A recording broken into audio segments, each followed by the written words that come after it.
Edo State House of Assembly Ad Hoc Committee set to investigate Radisson Blue Hotel commenced its fact-finding probe on Thursday, giving stakeholders involved the chance to testify before members.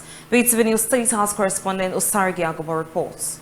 All those factors that will be prepared and they will be paid, the way with the charter was not decoded in your ministry. Immediately after the Edo State House of Assembly Ad Hoc Committee ended its meeting with parties involved in Museum of West Africa Art MOWA, the committee investigating the Radisson Blue Hotel, led by the majority leader of the House of Assembly, Honorable Jonathan Ebamao, commenced probing of Radisson Blue Hotel as they met with stakeholders involved. They commenced their engagement with the Permanent Secretary of Ministry of Finance, Mr. Bernard Agbe, provided an overview of the history of the Radisson Blue Hotel, detailing the government's involvement, funding and management of the hotel's construction. The journey towards the building of the Radisson Hotel started around 2021. That time I was the General State at that time. Before I was deployed or made a case, even though it was not too acceptable to me, but I had no choice. I have to take care of it. So when I got there, I discovered that the land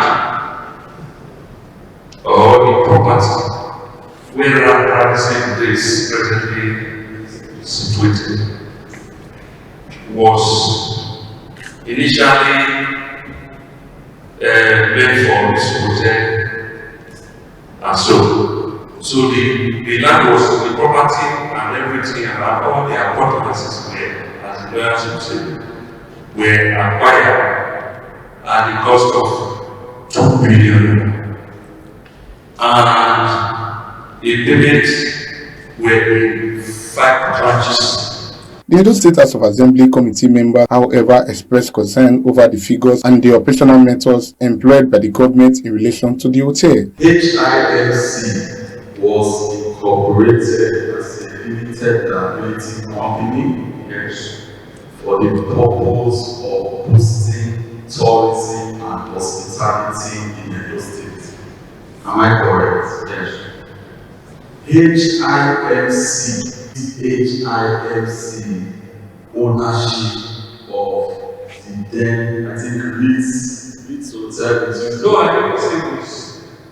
For this, When you now give 1,600 ordinary shares away, it was also not dated. My question is this: on what date did you give those shares away?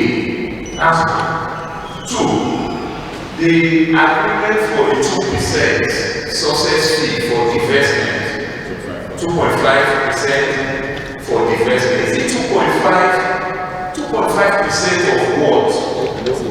The Radisson Blue Hotel Investigation Committee also engaged with contractors involved in the project, including those handling aluminium work and air conditioning. The committee sought clarification on the flow of funds and requested that the contractors provide their payment receipts, expressing concern over how a private project was being funded with state resources. So all those ones that they were paying by the trustees, they are not paying for the investment. Which one? The one that the JVC was paying. They have no relationship with the investment or with the ministry. All those factors that will be prepared and they will be paid, the way with the charter was not decoded in your ministry. All of it never came to Edo State. That is a fact. Number 2, that even as you sit here now as permanent secretary, there is no proof that the Edo State House of Assembly authorized the movement of money belonging to Edo State to any escrow account. That is also a statement of fact. Number 3, the Edo State House of Assembly never appropriated a kobo out of the purported 10 billion naira. Therefore, it must be a necessary conclusion that since Edo State did not receive one kobo of the phantom 10 billion which you people took to God knows who and kept in their account to be spending by themselves. The committee members informed the stakeholders that the meeting will continue on Monday as they are scheduled to carry out an inspection tour of the project before reconvening. Osaroge Agwebo reporting for BTV News.